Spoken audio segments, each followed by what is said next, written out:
नमस्कार, आवाज इंडिया में आप सभी का स्वागत है। मैं हूं सीमा और हमारे सभी दर्शकों को होली की ढेर सारी शुभकामनाएं।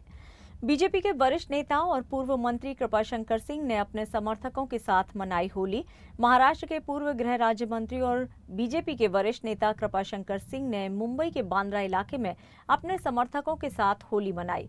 वहीं आवाज इंडिया से बातचीत करते हुए भाजपा नेता कृपाशंकर सिंह ने होली की बधाई देते हुए महाराष्ट्र के मुख्यमंत्री देवेंद्र फडणवीस, उप मुख्यमंत्री एकनाथ शिंदे और अजित पवार की तुलना भगवान ब्रह्मा, विष्णु और महेश से की है।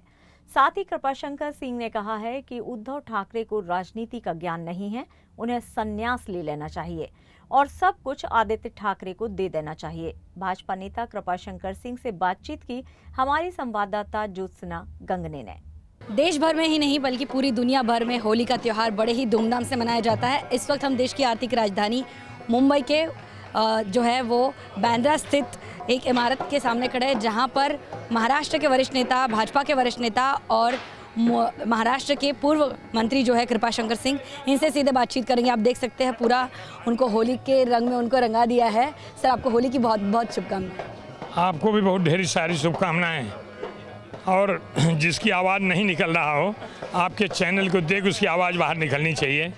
ये देश की जो परंपरा है, जो हमारा त्यौहार है, मैं आपके चैनल के माध्यम से सभी दर्शकों को शुभकामना देता हूँ कि ये त्यौहार भाईचारे का है, ये त्यौहार प्रेम का है, ये त्यौहार नफरत को दूर करने का है, ये त्यौहार द्वेष को मिटाने का है। इसलिए हिंदुस्तान में रहने वाले हिंदुस्तान की जो बगिया है, इस बगीचे में अलग अलग फूल हैं, इस फूल के साथ होली खेलो, कलर के साथ होली खेलो। और मैं शुभकामना देना चाहूँगा आदरणीय देवेंद्र फडणवीस साहब के, महाराष्ट्र के आदरणीय मुख्यमंत्री को, और मैं साधुवाद देना चाहूँगा, प्रणाम करना चाहूँगा आदरणीय नरेंद्र मोदी जी प्रधानमंत्री को, कि इस देश में एक ऐसे प्रधानमंत्री मिले जिन्होंने राष्ट्रीयता को प्राथमिकता दी, जिन्होंने एक पक्ष और एक परिवार को प्राथमिकता नहीं दी, राष्ट्रीयता को प्राथमिकता दी। और उसी से मैं प्रभावित होकर के राष्ट्र संभाले प्रथम है। मैंने इतने सालों की कांग्रेस को, जहाँ मैं जाना जाता, जहाँ से मैं था, वहाँ से मुझे पार्टी छोड़ के इस पार्टी में आना पड़ा। ये परंपरा है। इस परंपरा को जो लेके चलेगा, जो देश की बात सुनेगा, वो ये देश पे राज करेगा। बिल्कुल सही। सर, क्या कहना चाहेंगे? महाराष्ट्र में न कि सिर्फ देवेंद्र फडणवीस बल्कि महायुति की सरकार है, जिसमें एकनाथ शिंदे है, जिसमें अजित पवार है। कैसे देखते हैं, 3 लोगों के हाथों में ये सरकार है, किस तरह चल रहा है महाराष्ट्र, कौन सी दिशा में जा रहा है? मैं तो देख रहा हूँ जैसे ब्रह्मा, विष्णु, महेश इस संसार को, चाहे वो रचना देने काम हो, चाहे वो दिशा देने काम हो, अलग अलग रूप में दिया। भगवान तो एक ही है। तो भगवान ब्रह्मा जो हैं वो रचना देते हैं, वो योजना बनाते हैं, वो रचनाकार हैं। और भगवान विष्णु जो हैं उनको लक्ष्मी प्रिय हैं। और हमारे भगवान शंकर हैं, कभी किसी विषय में तांडव भी कर लेते हैं। तो मैंने देखा जो है कि आदरणीय देवेंद्र फडणवीस साहब वो ब्रह्मा की तरह अपना काम करते हैं, रचना करें किसको क्या करना है, इसको ये करना है, इसको ये डिपार्टमेंट देना है, इसको ये पीए भी किसको ठीक ढंग से नहीं मिले, वो भी देखने का काम कर रहे हैं। तो ऐसे तांडव कौन कर रहे थे? और मैंने कहा भगवान विष्णु जो हैं प्रिय हैं, एकनाथ शिंदे को लक्ष्मी प्रिय हैं, तो एकनाथ शिंदे विष्णु हो गए। और भगवान शंकर कभी भी तांडव करते हैं। तो हमारे जो ये नटखट, थोड़े नटखट हैं, स्वभाव से नटखट हैं, बट दिल के बड़े साफ हैं, बेबाक बात करते हैं। तो जो तांडव करते हैं वो तांडव करते हैं, इसलिए भगवान शंकर के रूप में उसको देखता हूँ कि ब्रह्मा, विष्णु, महेश उसी ढंग से महाराज में काम कर रहे हैं कि महाराज जो है आने वाले समय में महाराज जो है नंबर 1 पे था, नंबर 1 पे रहेगा। और आने वाले और होली के समय में तब तक सारी जिला परिषद, सारा महापालिका, सब ये महायुति आदरणीय देवेंद्र फडणवीस साहब के नेतृत्व में और आदरणीय नरेंद्र मोदी के आशीर्वाद से कल चले गए थे। जब इनको एनर्जी ज़रूरत पड़ती है, सीधा मुख्यमंत्री चले जाते हैं, प्रधानमंत्री पद लेके आ जाते हैं। अब देखिए महीने 2 महीने में क्या करते हैं, बजट इतना बढ़िया दे दिया। इसलिए इस महाराष्ट्र में तो यही कहूँगा कि ये कलर जो है, ये रंग जो है, ये राष्ट्रीयता का है, ये हमारे सनातन धर्म का है, ये भारतीयता का है। इसके साथ इससे जो अलग जाएगा, जैसे योगी जी ने कहा बटेंगे तो कटेंगे, बट गई शिवसेना, कट गए चिन्ह, बट गई राष्ट्रवादी, कट गए चिन्ह, बटने के बाद ही कटा ना। धनुष बाण इधर चला, उनको मसाले घूम रहे हैं, कहीं आग लगाना है, कहीं क्या करना है। और उधर मतलब वो दूसरी पार्टी जो है वो क्या लिए हैं, तो सारी बजा रहे हैं। तो यही होता है। इसलिए इस देश को एक रहना चाहिए। इस देश की एकता ही हमारी मतलब सुंदरता है हमारी। सर आपका अगर अनुभव देखा जाए तो फिर महाविकास आघाड़ी मतलब महाविकास आघाड़ी के जो वरिष्ठ नेता है शरद पवार से लेके राहुल गांधी से लेके इनसे लेके आपने सत्ता पक्ष में जो भी महायुति के बड़े नेता है उनके साथ आपने काम किया है, क्या अनुभव रहा? खास तौर पर महाराष्ट्र के भीष्म पिता कहा जाने वाले शरद पवार के साथ आपका कैसा अनुभव रहा? क्योंकि उनके भतीजे को तो आपने नटखट कह दिया, काका को क्या कहेंगे? काका को क्या कहें, काका एक भूल कर चुके, उसी के पश्चाताप भीष्म पितामह कहते थे। मैं इसलिए उनको कहा राजनीति के भीष्म पितामह है। उन्होंने एक गलती कर दी, ये गलती कर दिया तो धनुष बाण मार करके उनको लटा दिया और एकनाथ शिंदे ने बाण चलाया और बिस्तर की व्यवस्था कर दिया इन्होंने, अजीत दादा ने आराम से पड़े हैं। तो ज़िंदगी में एक भूल जो है आदमी को ज़िंदगी भर पछताना पड़ता है। शरद पवार जी की एक भूल जो है राष्ट्रीयता से हट करके उन्होंने जो विचार लाया, ऐसे ऐसे लोगों के साथ में लाए जो लोग अपने अपने बुजुर्गों से कुछ चीज़ें सीखी। आज भी होली के दिन कहना चाहिए, बुरा मानो होली है। मुझे जिस कब्रिस्तान की बात अबू हासिम आजमी कह रहे हैं, ये बिगड़ी हुई मानसिकता का प्रतीक है। आदमी बौखला जाता है, जब पागल हो जाता है कुछ भी करते हैं। अब तो महाराष्ट्र में और हर देश में अलग अलग पागलखाने खोने पड़े राजनीतिकों के लिए कि कल क्या बोलते थे आज क्या बोल रहे हैं। विचारों की पार्टी थी नहीं। और फिर कह रहा हूँ बुरा मानो होली है, ये गिरोह है, गिरोह, ये जो अघाड़ी गिरोह, और गिरोह लूटने के लिए इकट्ठा होता है, बंटवारे में झगड़े होते हैं। अब वही हो रहा है, आगे चल देखिएगा कहीं दिखाई नहीं पड़ेंगे। लेकिन रंगों का त्यौहार है, सारे रंग एक साथ, मतलब आपके ऊपर तो सारे रंग लगे हुए हैं, रंगों का त्यौहार है। लेकिन अब रंगों को लेकर जो है धर्मों में बांटा जा रहा है। नीतीश राणे के कई विवादित बयान हमें देखने को मिलते हैं। विपक्ष के साथ साथ कई जनता का भी रिएक्शन होता है कि महाराष्ट्र किस दिशा में जा रहा है। बयान किसी के अपने विचार को प्रकट करना इस देश में स्वतंत्रता है। रंगों को धर्म के आधार पर बांटना नहीं होना चाहिए। मैं तो यही कह रहा हूँ ना कि हमारे बगीचे में, हिंदुस्तान के बगीचे में हमारी गंगा जमुनी जो संस्कृति कही जाती है, इस सभ्यता में, इस बगीचे में जो भी पेड़ लगाए, जो भी फूल खिलेंगे वो हमारी राष्ट्रीयता के फूल हैं, हमारे सनातन के फूल। फूल तो फूल है, इसलिए फूल में और उसमें बांटने का कोई मतलब है नहीं। जिसको ऐसा विचार आता है, जिसको मैं उन लोग फिर कह रहा हूँ जो बोलते हैं कि हमारे पर रंग पड़ जाएगा, आज जुमा के दिन मैं ऊपर वाले से भी दुआ करता हूँ कि वो, और कई मौलाना मोइन मियाँ जो यहाँ हजरत हैं, उन्होंने चिट्ठी भेजी और मुझे फ़ोन बात किया और सबसे अपील की है कि आप लोग नमाज अदा करें और गलती से अगर तुम्हारे पर कलर पड़ भी जाता है तो कलर कोई अलग कलर नहीं है, हम कलर से नफरत करने वाले लोग नहीं हैं। और हम दूसरे ऐसे भी लोग हैं, लेकिन कुछ पॉलिटिकल ऐसे लोग हैं जो इसको मतलब चलाना चाहते हैं। उनकी दुकान तो बंद हो गई है, मतलब होलसेल की दुकान पहले हुआ करती चलती थी, अब होलसेल नहीं हो गया। कई मतलब लोगों ने एजेंसी ले ली है। अब ये फुटकर जो ये गुमस्ता के लाइसेंस लिए हैं, वो चाहते हैं कि गुमस्ता के लाइसेंस के ऊपर हम राजनीति करें, अब नहीं होगा। सर यहाँ हम लोग बांद्रा में हैं, कुछ ही दूरी पर उद्धव ठाकरे इनका मातोश्री घर है। एक समय था जब ठाकरे परिवार का, मातोश्री का, महाराष्ट्र की राजनीति, चाहे सत्ता किसी की भी हो, महाराष्ट्र की राजनीति पर उनका बड़ा एक पगड़ा रहता था, उनका बड़ा उनकी बोलचाल रहती थी। अब कैसे देखते हैं मातोश्री या फिर जो उद्धव ठाकरे है, क्या उनका राजनीतिक वजन जो है वो कम हो गया है? राजनीतिक थे ही नहीं ना, वजन कहाँ से आएगा? वो सज्जन आदमी है, बढ़िया कलाकार है, बढ़िया फोटोग्राफर है। भाई जो आदमी 2.5 साल में 3 दिन मात्र मंत्रालय गया मुख्यमंत्री, उससे क्या अपेक्षा रखते थे लोग? इसलिए मैंने कहा ना, ज़बरदस्ती का मामला था।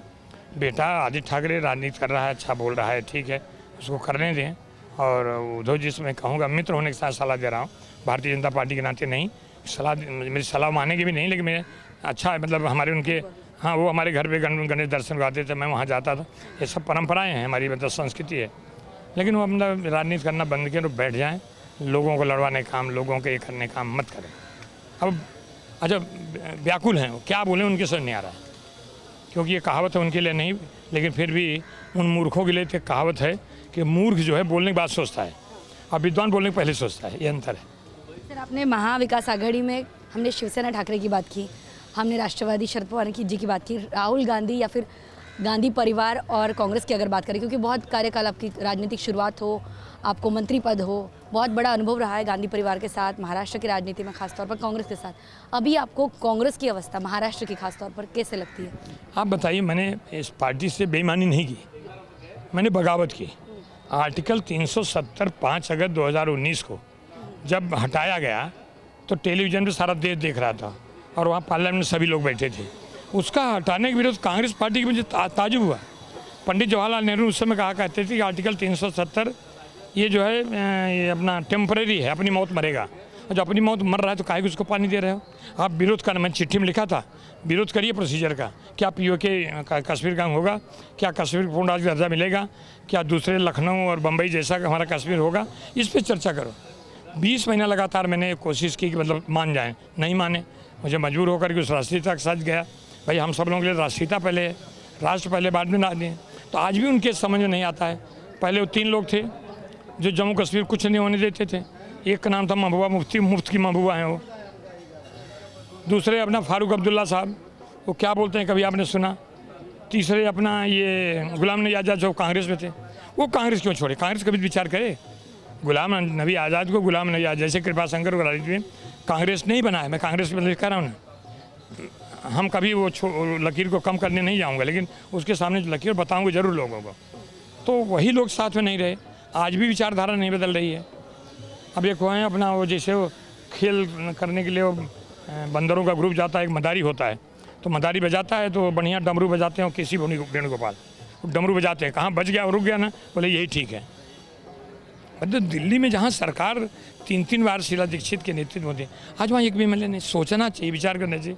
लेकिन वो राहुल गांधी के बारे में क्या कहूँ मैं। महाराष्ट्र कांग्रेस की स्थिति को लेकर क्या कहेंगे? वही हाल है ना, घर का मालिक जो है वो जैसे चले वैसे तो लोग चलेंगे ना। आज आदरणीय नरेंद्र मोदी जी हों, चाहे हमारे JP नड्डा साहब हों, उनके पूरे देश चल रहा है ना, उस पर वही फार्मूला लेके चल रहे हैं ना। इसलिए मैं कांग्रेस छोड़ दिया हूँ, कांग्रेस बातें मैं नहीं करता हूँ।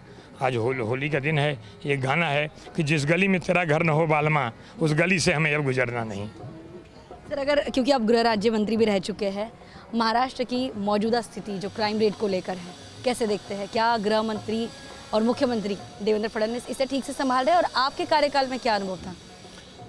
उस देवताओं के समय भी राक्षस थे। राक्षस को मारने के लिए जब देवता थक जाते थे, तो जैसे हमारी नारी शक्ति है, हमारी महिला शक्ति है, अनाज की ज़रूरत पड़े अन्नपूर्णा देवी की पूजा करेंगे, शक्ति की ज़रूरत पड़ेगी तो हम दुर्गा माँ की पूजा करेंगे, धन की ज़रूरत माँ लक्ष्मी की पूजा करेंगे, किसी शैतान को ठिकाने लगाना हो तो काली माँ की पूजा करेंगे। ऐसे ज़रूरत है ऐसे विचारों को नष्ट करने के लिए, जो विचार हमारे देश के खिलाफ है। ठीक वही हाल मतलब यहाँ पे है। मैं चाहे महाराष्ट्र कांग्रेस चाहे देश के कांग्रेस हो, और राहुल जी क्या बताऊँ, मैं बोल नहीं पाऊँगा, मेरे शब्द मेरे पास नहीं है। उन न बोले तो अच्छा है।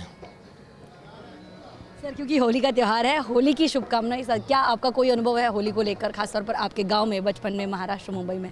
गांव में तो क्या बताऊँ मैं, कलर मिलता उलता नहीं था, तो गोबर उठा के फेंक देते थे लोग, कीचड़ उठा के फेंक देते थे, उसका भी लोग बुरा नहीं मानते थे। उनसे अपनापन था। वो अपनापन कुछ राजनीतिकों ने इसको थोड़ा दूर किया है। मैं चाहूँगी परंपरा, कंटिन्यूटी विद चेंज, अतीत के नींव पर भविष्य का निर्माण। ये देश उसी बना हुआ है ना। आज देश जो है विश्वगुरु बनने जा रहा है। आज अमेरिका को भी तकलीफ होने लगी कि जहाँ वो राय फैसला भारत कर रहा है, यूक्रेन रूस से समझौता होगा तो भारत करेगा, सीज फायर करना तो भारत की बात सुनेंगे। तो आज ये हमारे देश की जो शक्ति है उसी परंपरा उसी चल रही है। मुझे लगता है कि बहुत दिन पहले कहा जाता था कि इस जन्म में करोगे अगले जन्म पाओगे। अब तो कंप्यूटर का ज़माना है, भगवान के यहाँ भी देर नहीं लगती है। जैसे बताया ना कि शरद पवार साहब इतने बड़े नेता, मुख्यमंत्री सब रहे मतलब, लेकिन एक गलती की है और सुला दिया सही है पे, बोल नहीं सकते। ऐसा मतलब मुझे लगता है कि जो मैंने कहा कंटिन्यूटी विद चेंज, उस समय की होली आज की होली, लेकिन जो परंपरागत हैं। आप देखो, एक लड़का अच्छा निकलता है स्कूल में तो लोग बोलते हैं वर्दी सन ऑफ वर्दी फादर, माँ बाप का संस्कार है। और लड़का खराब निकलता है तो कौन से स्कूल में पढ़ा था, कौन से टीचर पढ़ा। टीचर का कोई दोष नहीं होता, स्कूल का कोई दोष नहीं होता, लेकिन संस्कार का बड़ा महत्व होता है। इसलिए हमारे संस्कार में लोग पले बढ़े।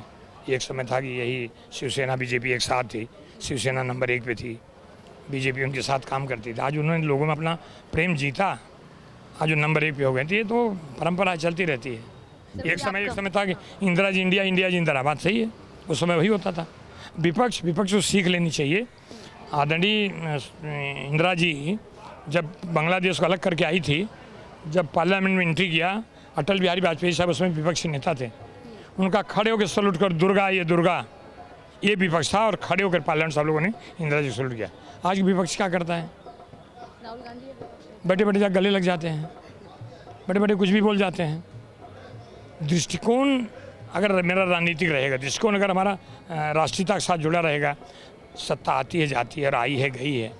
एक समय इंदिरा जी की सत्ता गई फिर आई, उन्होंने समझा कि मैंने कुछ भूल किया उन्होंने, लेकिन ये सीख नहीं पा रहे हैं। अगर संस्कार के हिसाब से चलते तो भी सीख नहीं पाते। इसलिए मैं कहा कि मैं कांग्रेस के बारे में कुछ बोलता नहीं हूँ। बड़ा साल गुजारा है परिवार में, कष्ट भी होता है, नहीं क्या करें। सर आज होली के त्यौहार पर आपने राजनीतिक बात की, धन्यवाद उसके लिए, लेकिन आपका कोई फेवरेट होली का गाना एक बार हो जाए।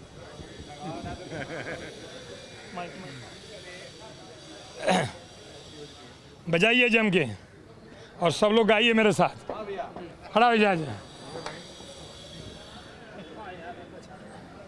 ये जन्म में खड़ा हो के ताली न बजाए गाए न, अगले जन्म में तालिए बजाओ मिले होगा। विजय पहले हम करेंगे, बाद में तू। तुम्हारा माइक चालू हो? तुम्हारा वाला माइक चालू है? हाँ, पहली लाइन हम गाए, दूसर की हो उन्हें नहीं विजय के ए पांडे विजय अच्छा गावत है। आज होली है ना?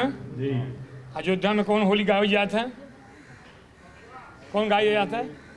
अरे होली खेलें रघुवीरा अवध में, होली खेलें रघुवीरा, होली खेले रघुवीरा अवध में, होली खेले रघुवीरा।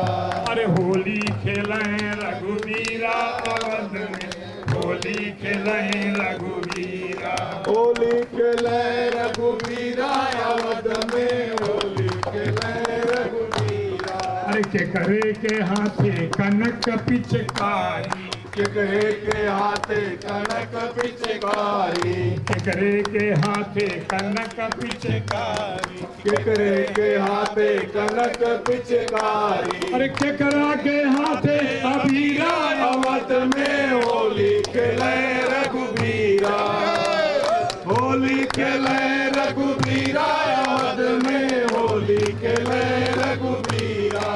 अरे राम के हाथे कनक पिचकारी, राम के हाथे कनक पिचकारी, राम के हाथे कनक पिचकारी, राम के हाथे कनक पिचकारी। अरे सीता के हाथे अबीरा अवध में